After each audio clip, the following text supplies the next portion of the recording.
Don't spend summer sweating your home's AC. Right now, the Daikin Comfort Pros at Legacy Heating and Air are giving you over $1,000 in rebates when you purchase a Daikin Fit Smart System. This revolutionary system is designed to fit your space and your budget. Or upgrade to a Daikin AC today and save with payment options as low as $69 per month. Elevate your home's comfort this summer with a new AC from Legacy and Daikin. Visit LegacyHeatingandAirInc.com to qualify now. A Cook family business.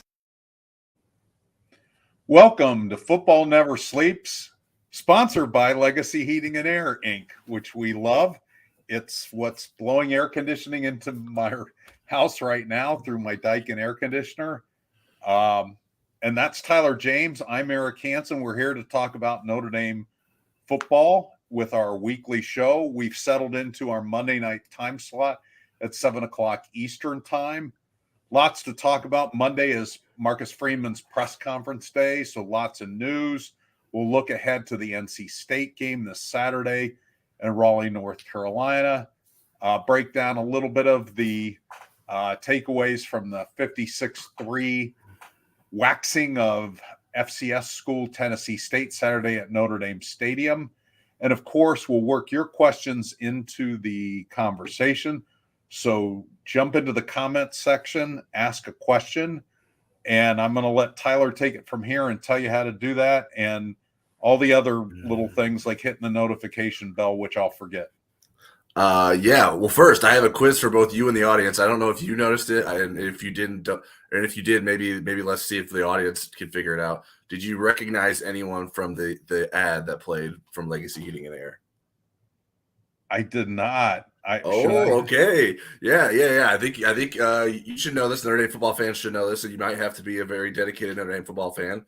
But I'll reveal who you should recognize next week. So if you figure it out, go ahead and comment it, or let us know after the show, and maybe people can figure it out. Will there be a prize involved in this? I don't know. We'll have to talk to the Legacy Heating and Air folks. Maybe they want to help out. No, I just thought I was like, wait a minute, I think I know who that is, and I think some Notre Dame fans might as well. So look for that at the beginning of the show. But like Eric mentioned, we want to take your questions throughout the show.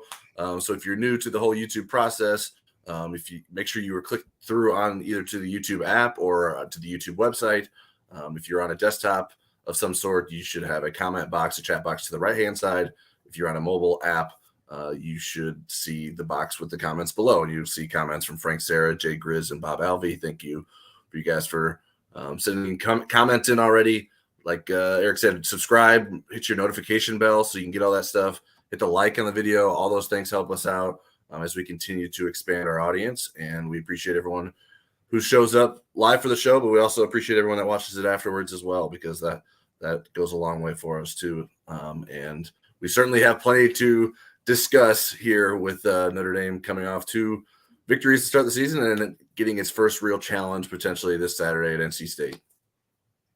Okay, well, we're going to start with Notre Dame making its first big road test. And first up there are the injuries. There were some that Marcus Freeman discussed.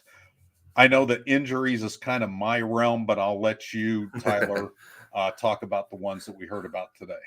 Yeah, hopefully this doesn't make you jealous, but the most significant injury in terms of length of time sounds like it's going to be wide receiver Matt Salerno. He suffered a lower leg injury, Marcus Freeman said, and Marcus Freeman's description of how long he'd be out said an extended period of time. Didn't give a detailed answer in terms of the amount of weeks, but it sounded pretty serious from the way he was discussing it. So that's a tough blow. And I went back and looked. I was like, man, I know Matt Salerno was playing in the fourth quarter.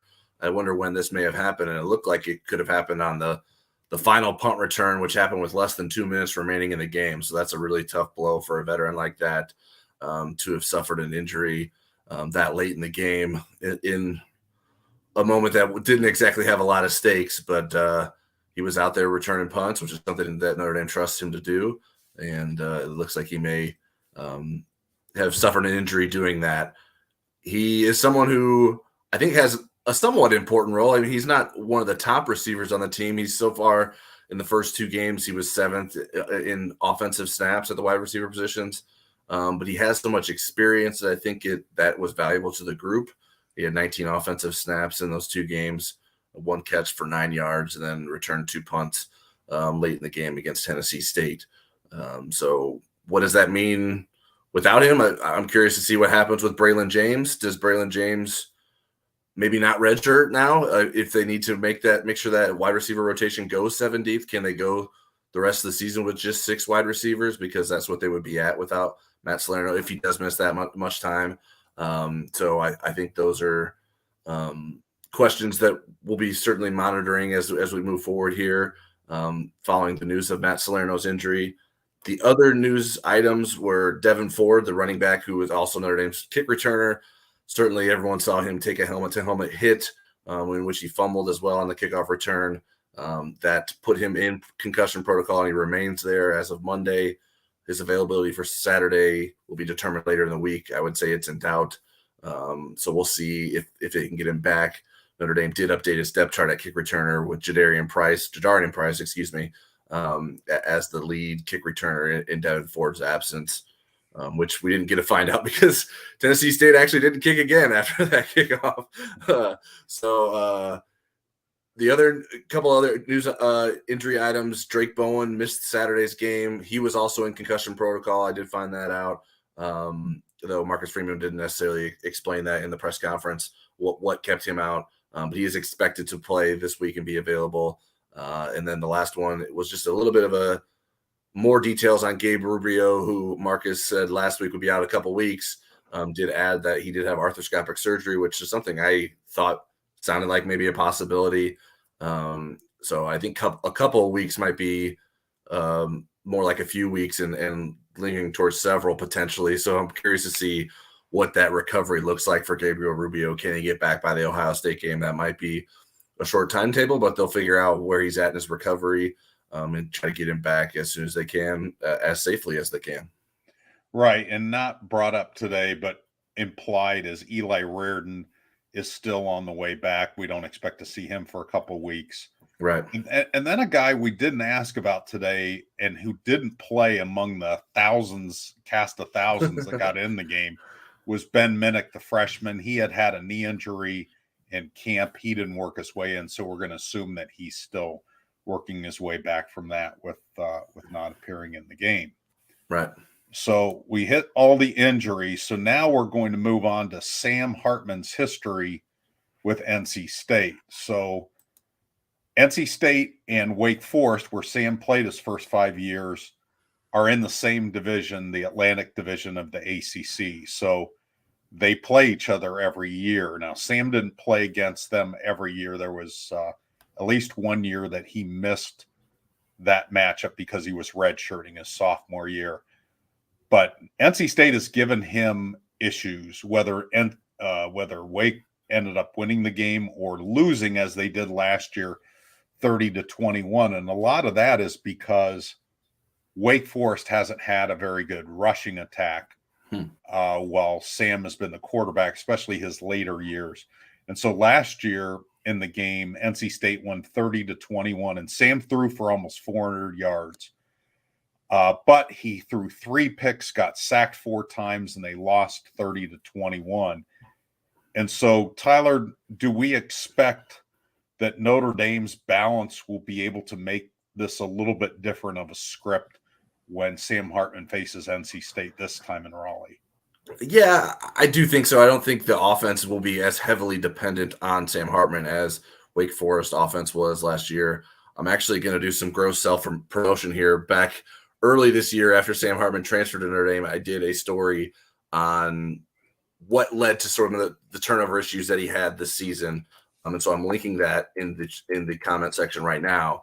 And that includes clips of all 3 of the interceptions he threw against NC State. One was an interception on 4th down. One was a third and long situation. And then one was just a really poor throw when he was under pressure. He seemed to have some issues with the coverages. Like NC State seemed to disguise their coverages a little bit. So hopefully that's something that he has learned from Notre Dame's perspective. But also NC State probably has some ideas of like, okay, these are the kinds of things we can do to try to confuse Sam Hartman. But obviously, when you limit the opportunities for him to have to be confused, then I think you put yourself in a better position if you're Notre Dame. So I don't expect Notre Dame to come out and throw 40 sometimes in this game. I don't think Notre Dame will need to, but I think that he's certainly going to have to play a big role in this, and Notre Dame needs to continue to keep control of the ball offensively. It hasn't had any offensive turnovers, and that has been important. Obviously, not as much in these blowout games, but it will certainly become even more important in games that will be tighter on the scoreboard. What do you think of what Sam Hartman be asked to do against NC State? Yeah, I think, first of all, NC State's pass defense was legit last year. They were 12th in the country in pass efficiency defense. That was by far the best of ND's 2023 opponents, at least what they did last year. The next closest was Pitt, which is 30th. So they were really good. They were also very good against the run. They were 10th against the run. So it's a legit defense, really good scheme. They have a lot of those guys back. It's a 3-3-5 look, so it's a little bit different than what you're used to seeing. I think is it Iowa State that plays that in the Big 12 with some success as well. So, but I do think Notre Dame's balance is going to help, and just again the things they can do, maybe to take advantage of that 3-3-5 with some of their personnel to be able to make it a little bit more difficult. I think Notre Dame can, when you talk about 12 personnel, that seems like against the 3-3-5, that might be a pretty good counterpunch at times. So that's kind of how I see it unfolding. But again, I think it's going to be a dance in the first half before, one of these teams pulls away in the second half. I would expect that to be Notre Dame, but we'll see. Las Vegas expects it. And we'll see what the Place Your Bets expects later this week. Right. Okay. And then on the flip side of this matchup is Brennan Armstrong, who Notre Dame was supposed to see in 2021 for Virginia. And when he was in the portal early before Sam Hartman officially jumped in, I was thinking, wow, that's somebody I would take a long look at. I was really impressed with him despite what happened at Virginia last year. So how the story goes is in 2021, Virginia had the number 3 offense in the country, and Brennan Armstrong was 0.1 yards away from winning the total offense title. He was way up there in pass efficiency too at 22nd, and he got hurt maybe a couple games before Notre Dame visited Virginia.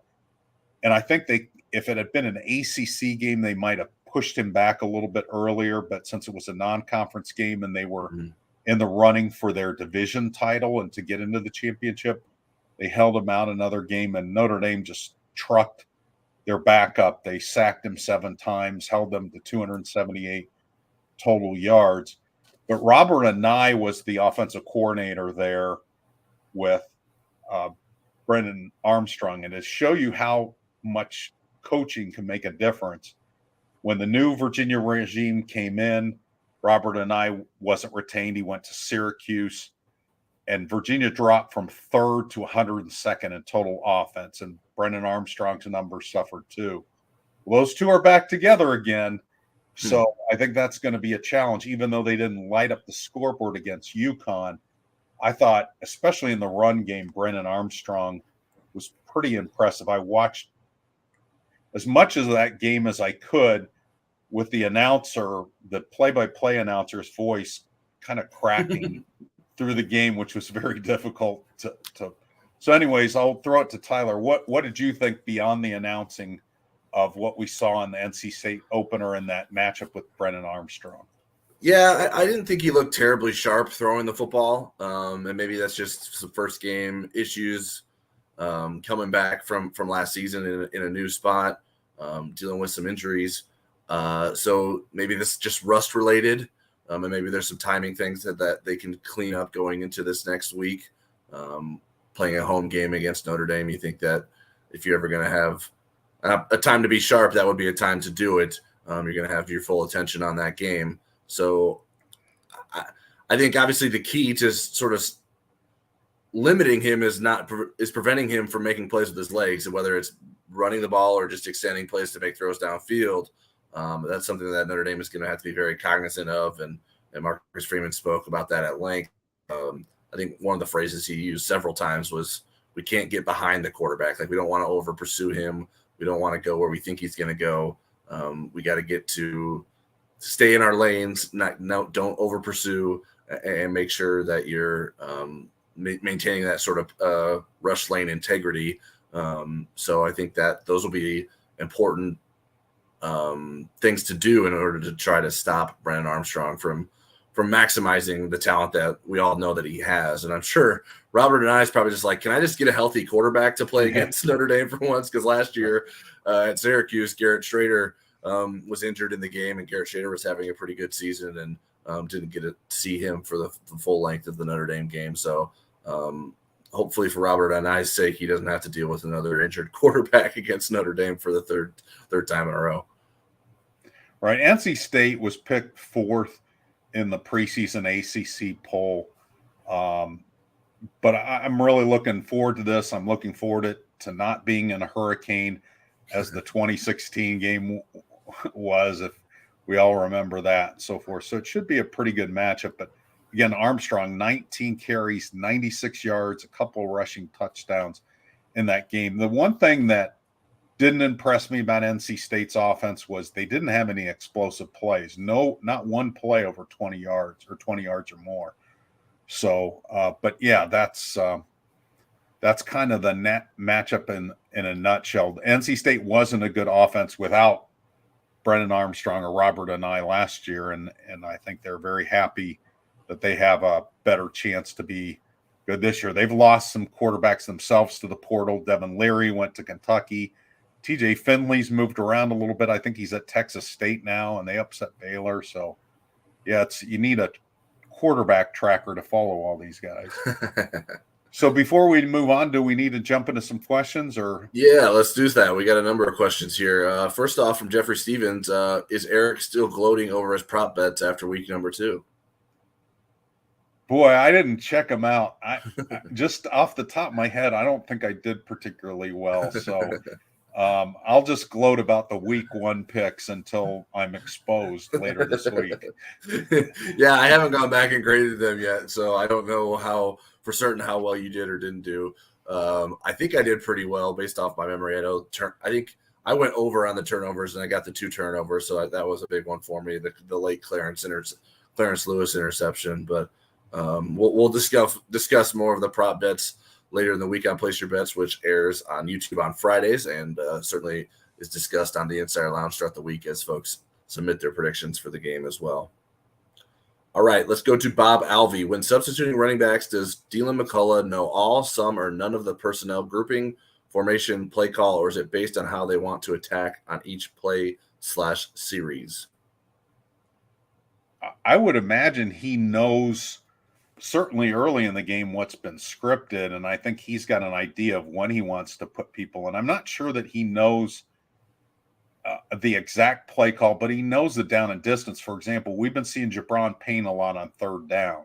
He's been kind of the 3rd down back. So I think it's more of a situational thing than him being on the headset and saying, get in there. I think he knows down and distance what he wants to do. Yeah, and I think there's discussions of like, okay, this is what we want to establish on this drive. We want to get the running game going, maybe on the outside, on the perimeter, maybe like, let's try to get Jeremiah Love in there for some snaps this series. So I think that those are some of the things that they're probably discussing in between series and figuring out how to match the personnel they want best out there. But in a perfect world, they feel that those guys can handle all the responsibilities that they're asked, but we all know that some guys are better at certain things than others. And so Notre Dame will lean on specific guys in specific situations, especially on 3rd down, for instance. You want to get a guy that both can catch the ball but also can pass protect, and that's important. That's something that Dylan McCullough stresses as well. So all those conversations are happening throughout a series, in between series, and all that information goes into why they decide to put X player in versus Y player, because they have all kinds of different situations that they want them to be able to maximize. All right. Next one is from Michael Sweeney. Who else is ecstatic that BK no longer is at Notre Dame? Over under on his longevity at LSU, 3 years, ? It seemed like there were a lot of people that were pretty happy about Notre Dame losing last night. I wasn't going to pile on. I was shocked when they had somebody put up kind of shades of pink and red and purple, and it was paint shades from a Sherwin-Williams store. And I thought, wow, because some of the names are kind of funny. I couldn't believe Inner Child was actually one of a legitimate paint shade name. That was what I was mystery about. I think BK will be longer at LSU than 3 years. I think he's recruited well. He doesn't dance necessarily well, but I think he's got a pretty good team, and I'm not going to pile on. I had picked Florida State to win that game, not by as much as they did. I had them number 3 in my preseason Super 16 poll. So I thought Florida State was the better team going in. But I know why some Notre Dame fans would not like to see BK do well at LSU, because he keeps banging the drum about Notre Dame's facilities. And I think that's, if I thought he really meant it, I would, just kind of accept it. But I don't think that's the narrative of why he left. Yeah, and I think obviously people are going to enjoy anytime he falters on a big stage, and no one else was watching anything else on Sunday night. So that helps for Notre Dame fans to get the opportunity to watch that. There's plenty of games that happened last season that they may have enjoyed if they were actually having the opportunity to watch them. But I mean, it's the first game. I don't think LSU season is going to be defined by that. And some of the reason why there was so much hype about LSU coming into the season was the way that they were able to finish last year. And we'll see if they can get it figured out, but certainly not a great debut for the 2023 season for LSU in front of a lot of eyeballs against Florida State, which they did that last year. They lost Florida State not in as ugly as fashion, but in maybe even a weirder fashion than the one that happened last night. 10.3 million sets of eyeballs, 45-24 Florida State. It was 17-14 LSU at halftime, and then all of a sudden it was 45-17, and then LSU got a late touchdown. For those who didn't watch the game, Logan Diggs, the former Notre Dame running back, did not get a carry in the game. Yeah, and I believe he was dealing with an injury of sorts, so I think that limited his availability. Let's go to the next question from Jeffrey Stevens. Who will be next in behind Chris Tyree on punt returns given the injury to Salerno? Do you know off the top of your head? I can look that up. Yes, there's Jayden Mickey is who Notre Dame put on the depth chart, and so I unless the depth chart is wrong, that is who I would expect to be given an opportunity if they opt to not use Chris Tyree in a moment. Notre Dame has tried a number of different guys back there, Jayden Mickey being one of them. So it Great House was tried too. Great House could be an option as well. Great House. I think Jeremiah Love could be an option potentially too. I think there's a number of guys that Notre Dame has some interest in. They're all better than John Goodman when he was Mr. Fair Catch. Yeah, that's a bit of a low bar. John Erickson, when SEC teams play non-conference road games, they demand neutral conference refs. Why does ND administration not require same consideration? I'm not sure, other than they've always they've had, the whatever their home refs are on the road, and then at home games they have the other team's home refs. So if they're playing USC, I think generally they have Pac-12 refs. Now they would have ACC refs playing against an ACC team, but they would also have that when they play Stanford on the road. I believe that they would have ACC, at least until recent years. That's how they did it. I think before they were affiliated with the ACC, when they were a Big East basketball school, I think they used Big Ten refs on the road. So you guys get way more into the refs than I do. So maybe Tyler's got some more insight. No, here. I just So I mean, obviously every game's non-conference for Notre Dame. So when Notre Dame plays USC, are they going to get like Big Ten refs? And like, don't the Big Ten refs have other games to do? Like, I think I just don't know like why that would be necessary. And I don't think it plays that big of a role in terms of what conference the refs are. I mean, Notre Dame is obviously comfortable with using refs from any conference, given what you said, when they host a team from a different conference, they bring it, because there's not independent refs. They're all conference affiliated refs, so they don't have their own independent refs that they use. Right. The only time that like they use ACC refs against Tennessee State, because obviously the refs are at a higher level here at the FBS level than the FCS level. Yeah, the only time I can remember it really being an issue in my mind, I think it was Texas 2016 season opening game down in Austin when we were down there. And it was, I believe, an ACC crew, but it was a Big 12 replay official. And Torrey Hunter took a terrible hit to the head. And it was targeting. I mean, there was no question about it. And then the Big 12 guy up in the booth said no targeting. And then the Big 12 commissioner kind of defended the replay official. That was bad. That felt crooked. That's the one time where I can remember the conference affiliation of referees, or at least just that one referee stuck out to me. Yeah, and I don't know why that was. Like, they were different. Maybe, I don't know if it has anything to do with being familiar with the equipment at a specific school. Like, if they were Big 12 replay officials, maybe they were just more familiar with the replay equipment in Big 12 stadiums. I don't know. And maybe there's different technologies across different conferences. I don't really know, but I think we're just grasping for straws here. Okay. Let's grasp for another question then. All right. Jadarian Price didn't see much of any time until the fourth quarter. Is that because he is still recovering, or has he just been passed? I don't think he's been passed. I just think they wanted to get Audric out there. I mean, Jeremiah Love showed why he got in the game early. I mean, he jetted into the end zone. You know, and right now, Jabron Payne, I think, is ahead of most of those other guys in terms of how soon he's going to be used and being that third down back. Now, that could change. I mean, Price has done a lot with the reps that he's gotten. And I do think as the season goes on, I wouldn't be surprised to see Price actually pass Jabron Payne on the depth chart. But Jabron has played well, and really all of those guys have played well to this point. It's a first world problem, as somebody else called it the other day.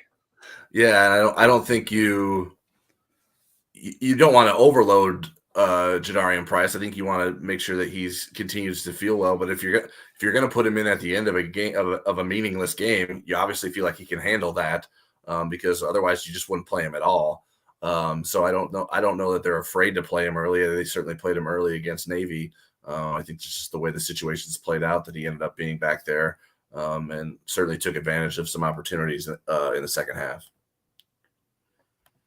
All right, T-Rex, not much of a question, but we can make it into one. If Notre Dame plays a B-plus game, which I consider consistent with their level of play, the first two games, I see ND winning by double digits. Do you agree with that?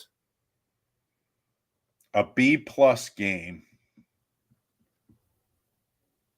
I could see it being a 10-point game at B-plus execution level. I think they're going to be. I think the defense is going to be much sharper. Not they're not going to hold NC State to 3 points and 150 some yards, which is the lowest that Notre Dame has held an opponent at least since 2010. But I think you're going to see sharper execution, especially from guys like Benjamin Morrison and Cam Hart. I mean, they really haven't shown up that much in the season, and that's two of Notre Dame's maybe best 5 or 6 players. So, and they're going to be more comfortable with those safety packages, more comfortable with, the rotation of the linebackers and so forth. J.D. Bertrand didn't grade out very well in that game, in the last game, and Jalen Sneed didn't grade out very well in the last game. So from a tackling standpoint, I think you're going to just see sharper tackling. So, yeah, I think double digits is possible. But again, Notre Dame's got to play a clean game because NC State's defense is legit. Yeah, I mean, I think I guess I would take issue with kids saying that Notre Dame has played B+ level the first 2 games of the season. I think they've played better than B+ level. But if this B+ level is really good defense and a struggling offense, then I think it's harder to win by double digits. So I think it sort of depends on how this overall B+ game plays out. And if the offense has some turnovers, then you're really going to stress your defense. So even if you're playing well, you can still go up some points. So I think Notre Dame can win by double digits. I don't know if it would be a B+ effort that would allow them to do that, especially on the road. I think that just depends how good NC State is. I don't know that we have a great sense for how good they are quite yet. Vegas thinks that they are 7.5 points worse than Notre Dame, at least the last line I saw before we went on the air. All right. Next question is from Mike DeVoy. Eric and Tyler, how did Pat Coogan and Rocco Spindler grade out this week? It looked like they missed in pass protection a few times. Marcus Freeman gave the offensive line good grades.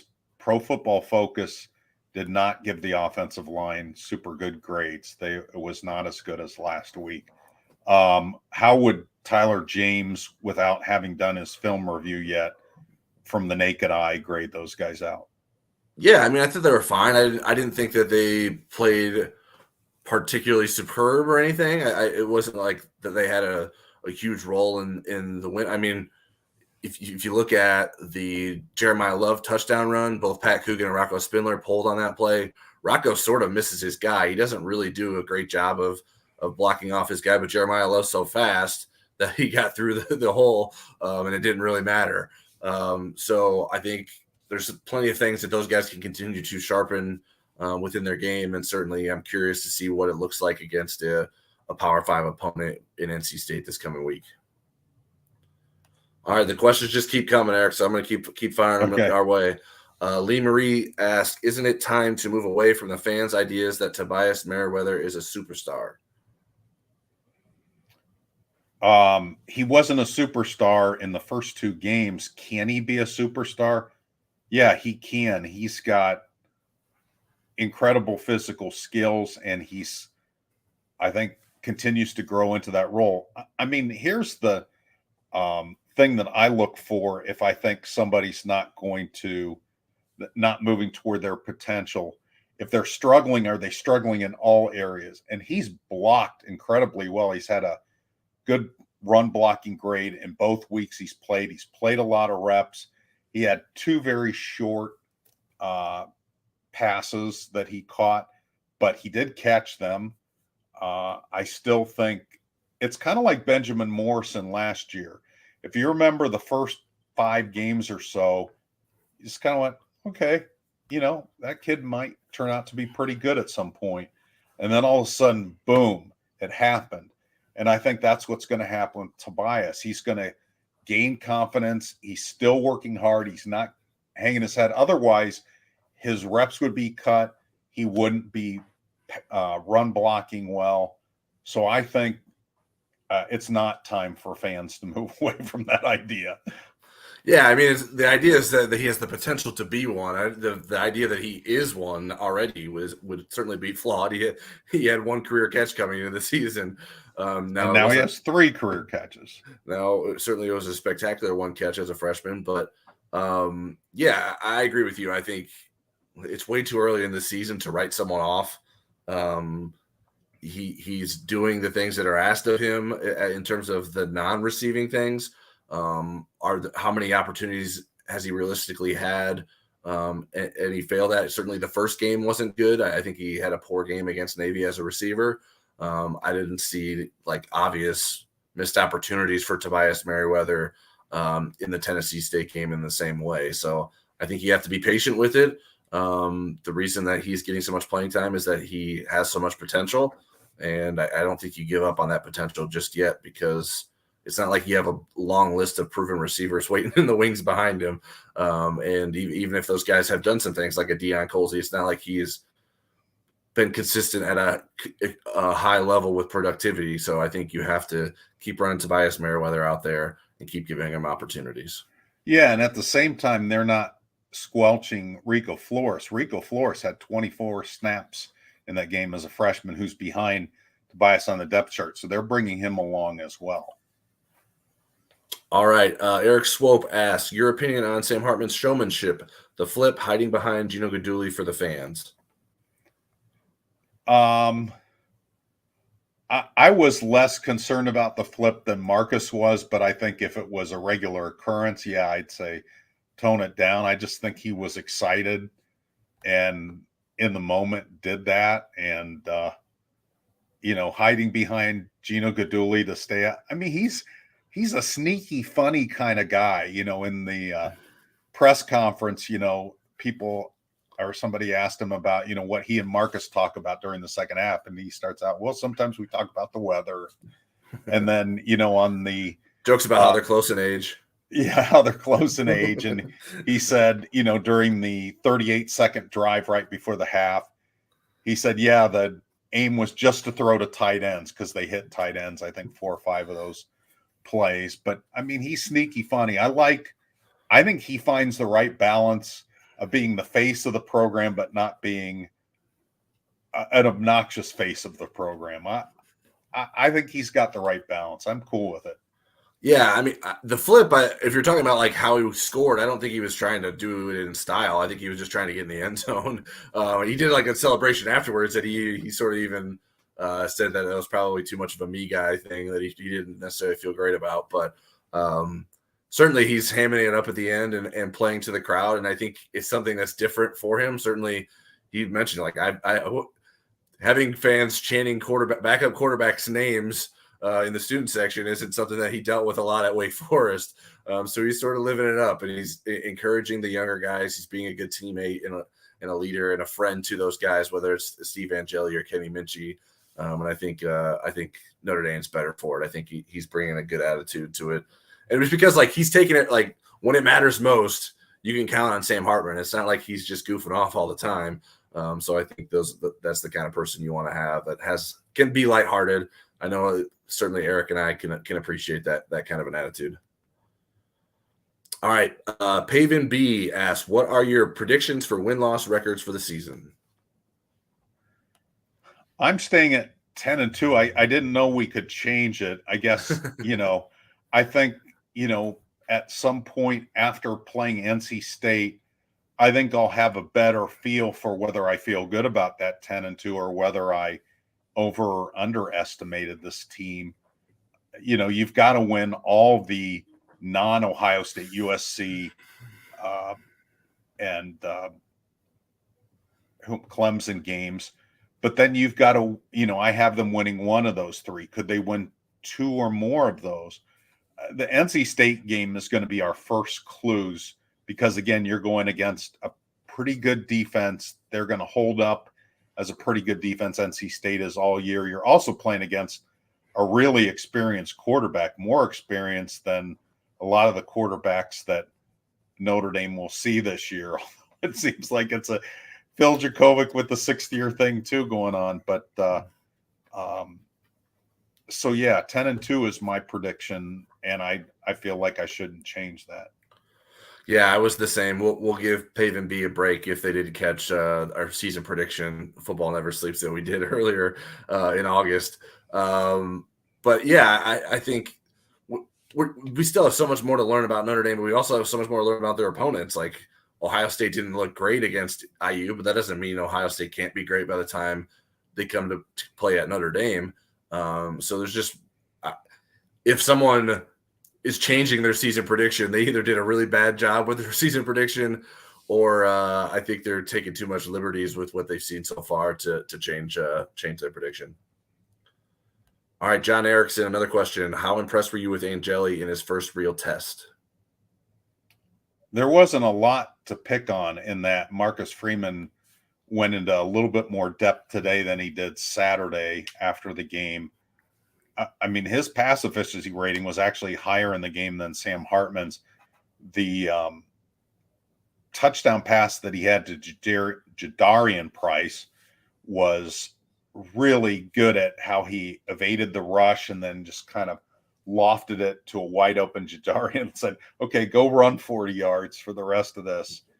I thought he did a really good job running the offense. Again, it wasn't like he was facing Clemson's backups or Ohio State's backups, but in the moment, I thought, okay, this is what you want to see. He looked better and more capable of commanding that offense than I had seen in the spring.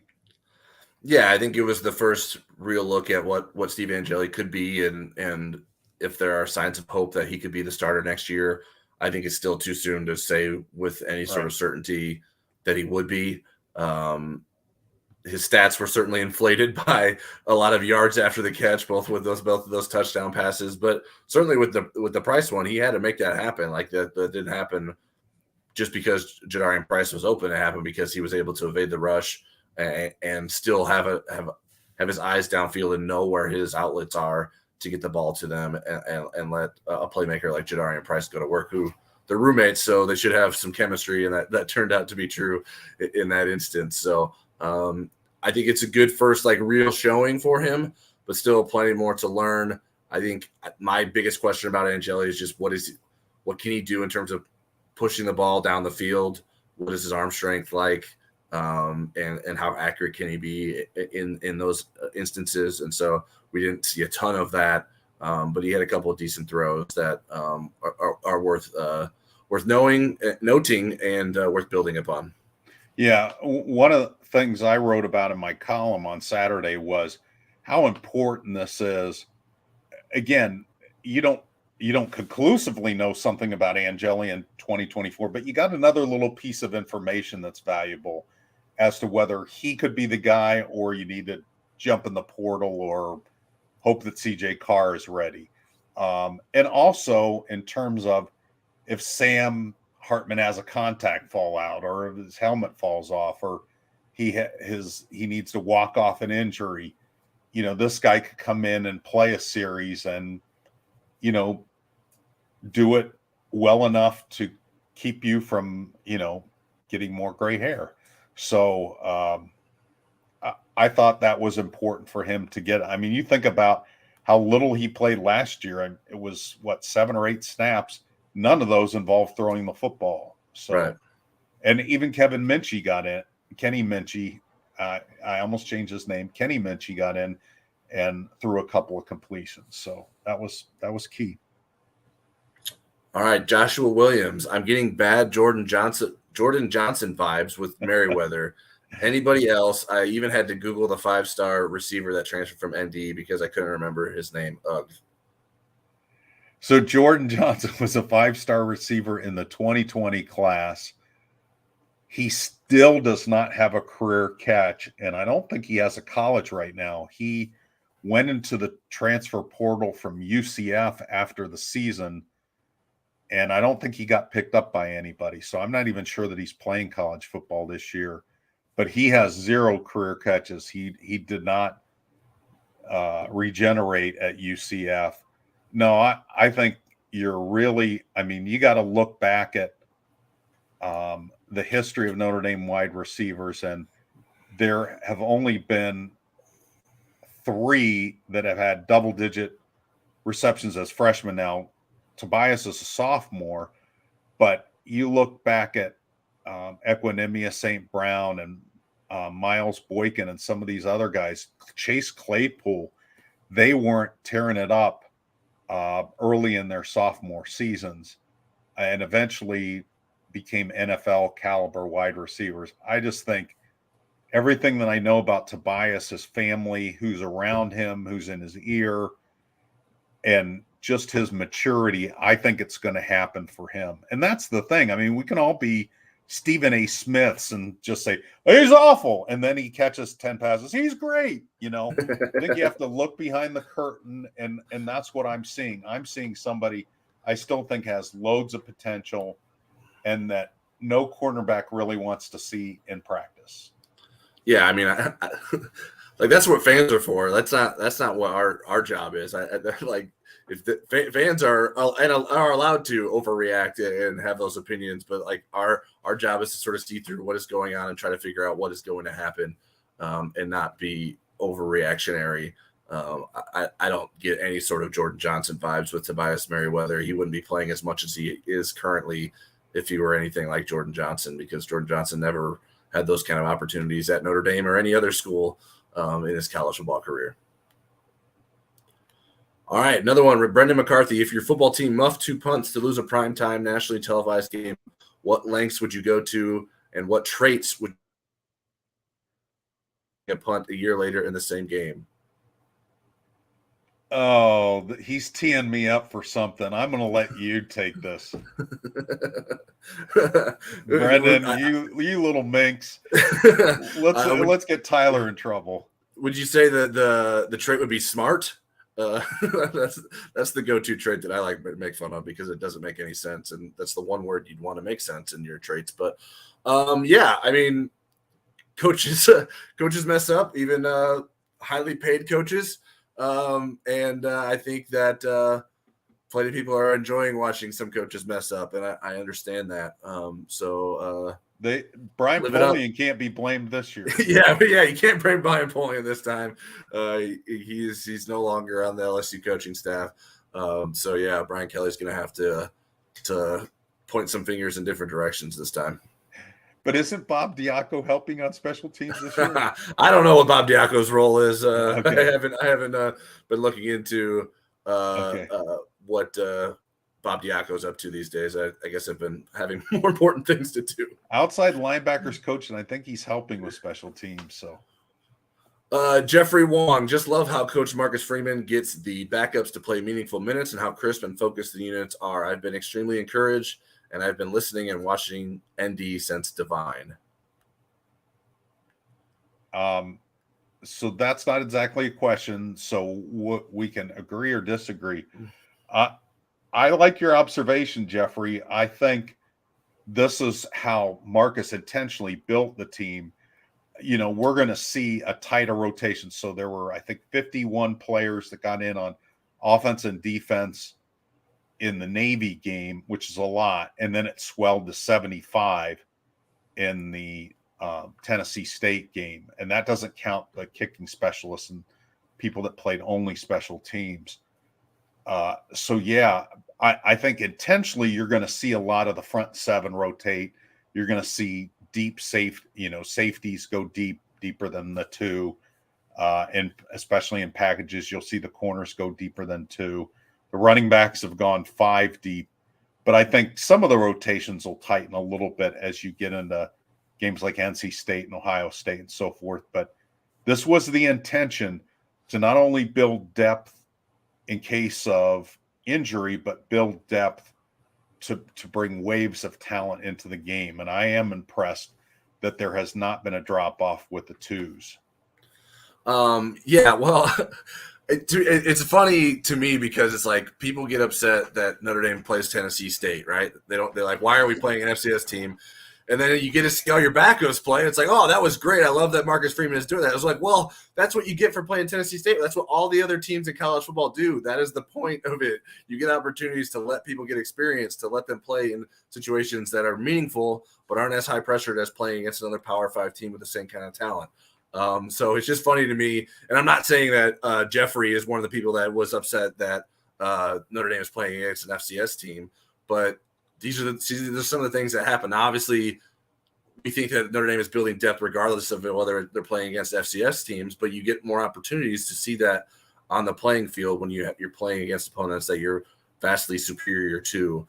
And Marcus Freeman and Notre Dame have taken advantage of that in the first 2 games so far this year. And I think that will help in the long run. I think he was asked today if you sort of think about potentially redshirting guys as it relates to the transfer portal and like you get him more playing opportunities. I thought that was an interesting conversation. Yeah. What were your thoughts about that, Eric?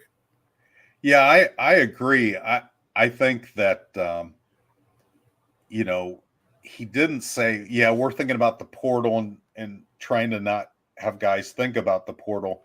But I think they've kind of said to hell with the red shirt thing too. I mean, they're monitoring it, but if a guy can help you win, I think there have been times coaches have held somebody back that could help them win by trying to preserve that redshirt year. And odds are, whether it's a grad transfer or the guy goes to the NFL, he's probably not going to be. I mean, what would be the point of redshirting Drake Bowen? I mean, is he going to be here for 5 years? Christian Gray. So if they can help you play, get them in the games and have them ready. So I like that approach. But I don't think you say, well, gosh, Sam Pendleton, he's pouting because he didn't get in the game at offensive guard. Maybe we ought to work him in against NC State in his home state, or he's going to hit the portal. I don't think you can let that hang over your head and make decisions based on that. Yeah, but it's just another way that kids can exit a program, and you know that there's a chance that they do, and it's not that's why you do that, but it's like, well, that's another reason why he might not make it to his 5th year at Notre Dame, because he doesn't even have to wait till he graduates to leave, which was more frequently the case in the past, and now it's becoming more common to even transfer out of Notre Dame before that. Now we'll see if that continues and what that looks like, but with the transfer portal and it's the way it's enticing kids to transfer and that the way things have been going across college football, that seems likely to continue to happen. So yeah, if a kid can play, then give him some opportunities, find ways to get him out there. I think you still are smart, and I think you have to look out for the kid, because what if something goes wrong in that kid's career and he isn't developing the way he wants to, and so he still has that year at the end of his career that maybe he would have liked to have had if he didn't redshirt, or if he did redshirt. So I think that's something that Notre Dame should be cognizant of, but you're not going to get many kids that'll be like, I don't want to play. They're going to want to get out there, and they're usually going to be pretty confident that they're not going to need to be in college for 5 years, even though that there are plenty of guys that end up doing so. Right. 2 real quick points on that. One is we're soon going to run out of these 6th-year COVID guys. Right. The class that's the 2021 class that are currently juniors are the first that don't get that. So the guys that are true seniors right now are the last COVID exemption class. The other thing is, by playing these guys, I mean, you're not necessarily cognizant thinking of this, but let's say Bowen, Jaden Osbury, and Jalen Sneed, that's probably your starting linebackers next year. And if they're getting really valuable time this year, that's also going to help you for 2024. All right. John Erickson asks, hearing anything on Gerby Lambert? I'll handle this one. At least if he commits to Harvard, we can still take him as a transfer. I really appreciate that second comment. But I did share. LOL. Yeah, I did share with our Inside ND Sports subscribers on the Insider Lounge message board the latest that I was hearing on Gerby Lambert.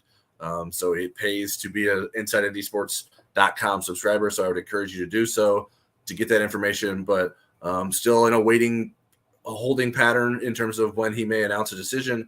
I still like where Notre Dame is sitting as we currently speak. All right, Brendan McCarthy with another question. Big fan of the show. Is this the best running back room since, he says 2021, I think he means 2001, with Jones, Fisher, Grant, and Lipinski? I say it is. Thanks for taking my call. Hang up and listen. I would have to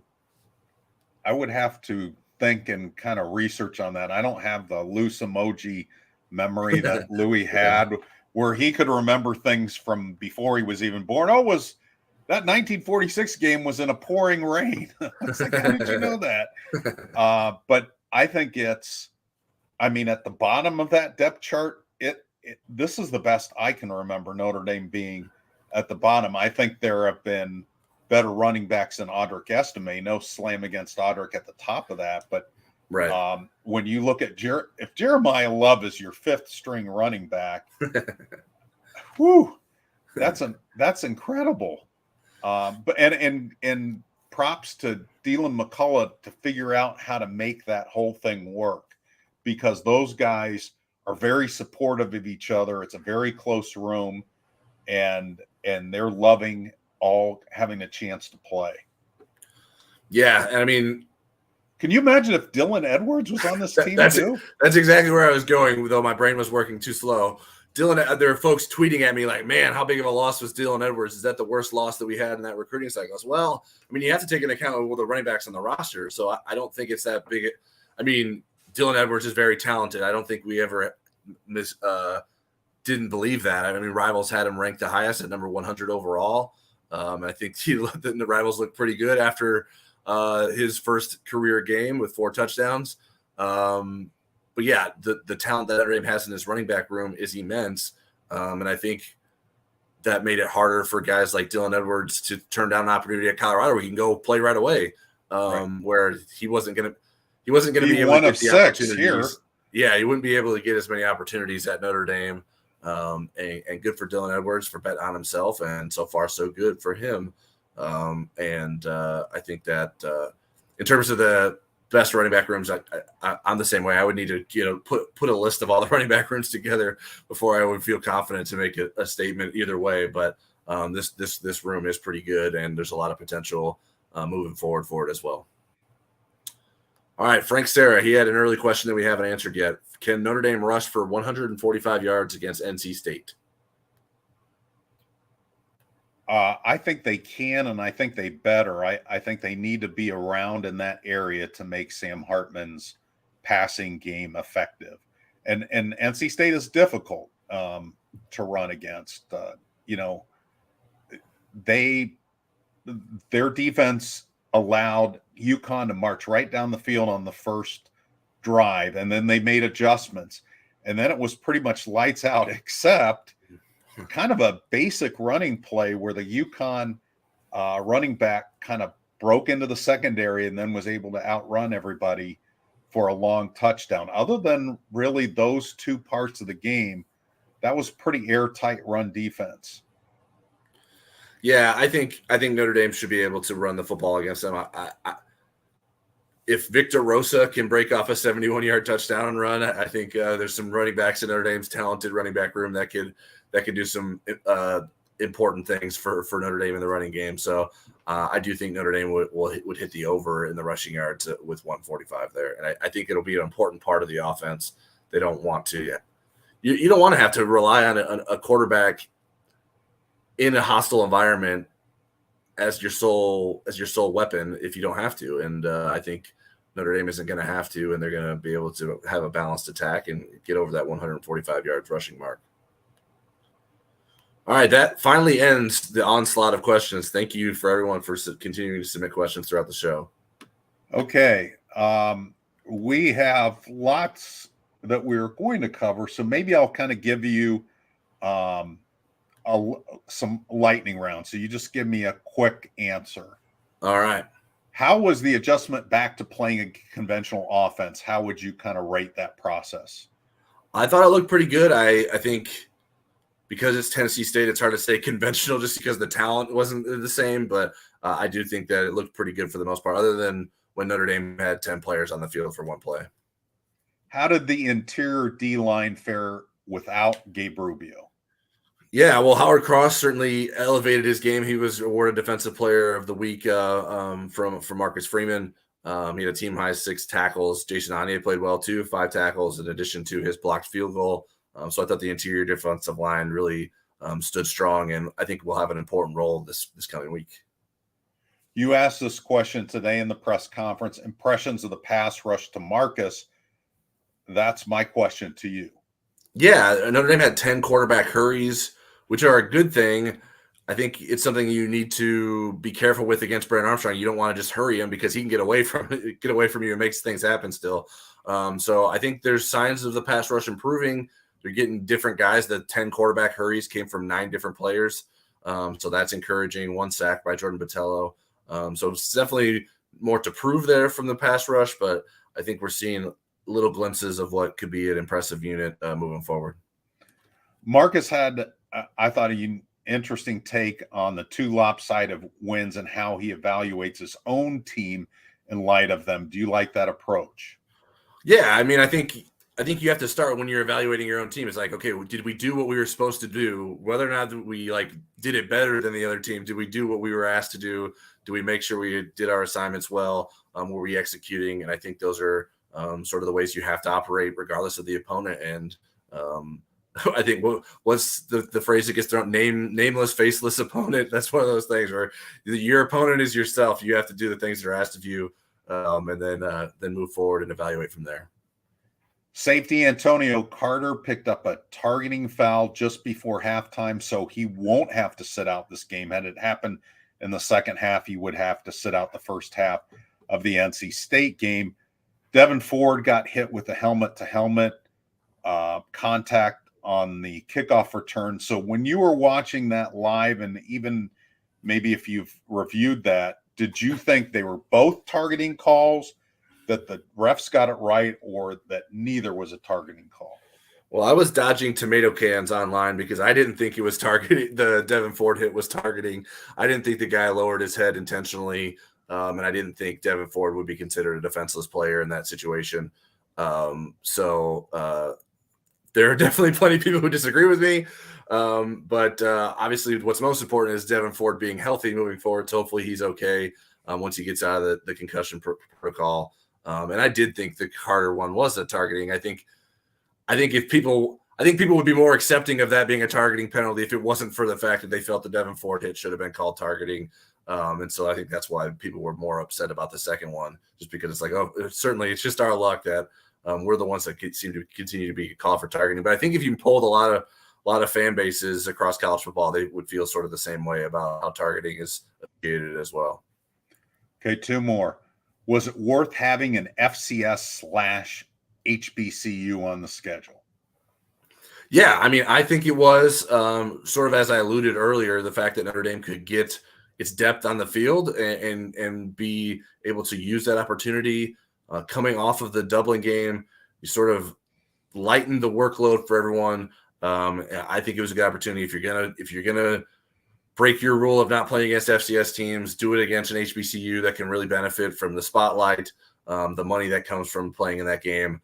So I think it was a good decision. I don't have an issue with it. I understand if people think that they shouldn't play FCS teams, but if you're going to make the exception, I think that playing against a team like Tennessee State is worthwhile doing. I don't think I would hazard to guess that USC, which is the lone team that has not played an FCS school, will probably break that streak at some point here in the near future as well.